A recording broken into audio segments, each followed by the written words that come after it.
Kenapa bisa berhutang? Oh, hutang sama rentenir. Berapa hutangnya? 28 juta. Sudah lunas.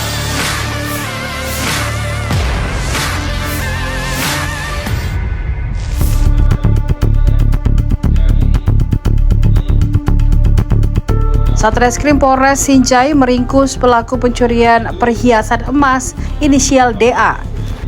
Aksi pencurian itu terjadi pada 30 September 2024 di kediaman korban Elita Yuliastutik di Jalan Sudirman, Kelurahan Biringere, Kecamatan Sinjai Utara.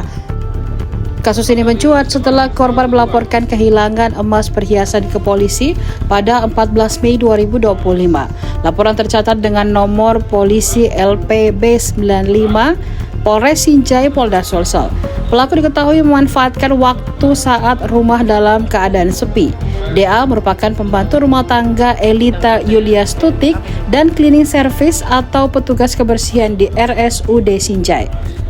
Kasat Reskrim Polres Sinjai AKP Andi Rahmatullah mengatakan pelaku membuka laci lemari milik korban dan mengambil kotak perhiasan emas perhiasan saat membersihkan di rumah korban. Pelaku dihadirkan dalam konferensi pers dengan menggunakan baju tahanan di ruang perkara Satreskrim Polres Sinjai. Dalam pemeriksaan, DA mengakui telah menjual sebagian emas senilai 7 juta rupiah dan 5 juta rupiah. Sisanya digadaikan melalui seseorang bernama Syamsinar dengan nilai 14 juta rupiah. Polisi berhasil menyita sejumlah barang bukti dari tangan pelaku. Di antaranya 1 cincin berlian berbalut emas putih, 1 batang cincin emas, dan 1 buah permata biru. Modus yang digunakan pelaku cukup halus karena memanfaatkan kepercayaan korban. Polres Sinjai menegaskan bahwa pengungkapan ini adalah bagian dari komitmen dalam pemberantasan kriminalitas rumah tangga. Atau tersangka. Maka dari itu dilanjutkan lagi dalam penyelidikan mencari pelaku. Ternyata pelaku langsung diamankan.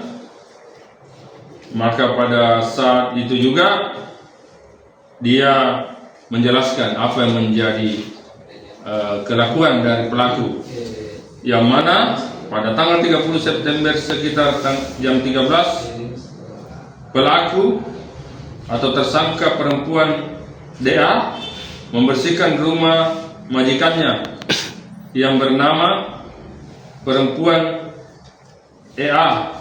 Kemudian tersangka perempuan DP melihat di dalam laci lemari majikannya terdapat kotak yang berisikan emas perhiasan. Maka dari itu tersangka perempuan DF pun tergiur sehingga membuka lemari tersebut.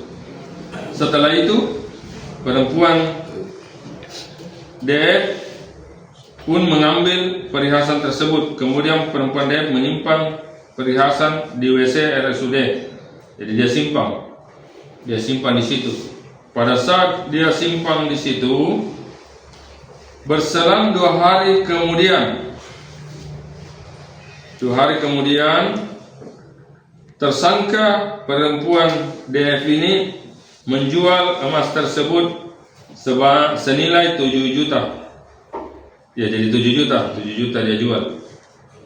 Kemudian keesokan harinya DF lagi menjual lagi sisa emas itu ke toko emas mulia dengan nilai 5 juta.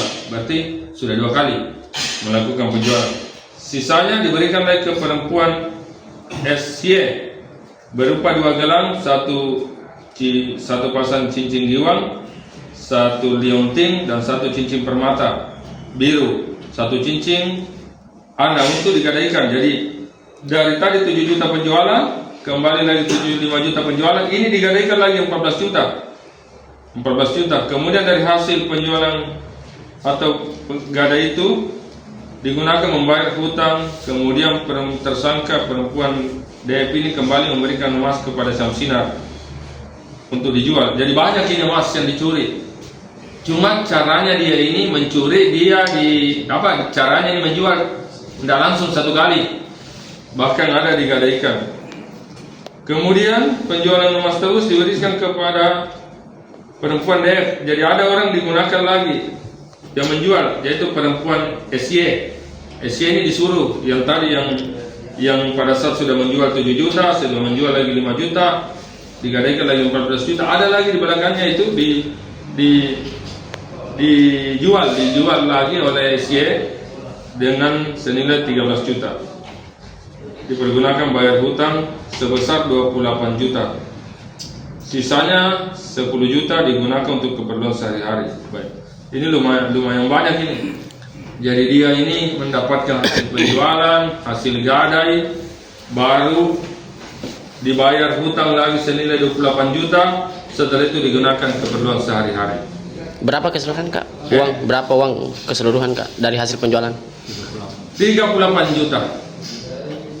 38 juta. Dari hasil penyidikan ditemukan fakta-fakta bahwa tersangka DF ini melakukan pencurian emas. Faktanya 1 kali. Namun demikian kami tidak berhenti, kami menelusuri semua apa menjadi fakta-fakta dalam proses penyidikan ini. Kami akan teruskan karena ini CS nanti ada emas juga ATM pernah diambil. Nanti telusuri. Ada. Download Tribun X sekarang, menghadirkan lokal menjadi Indonesia.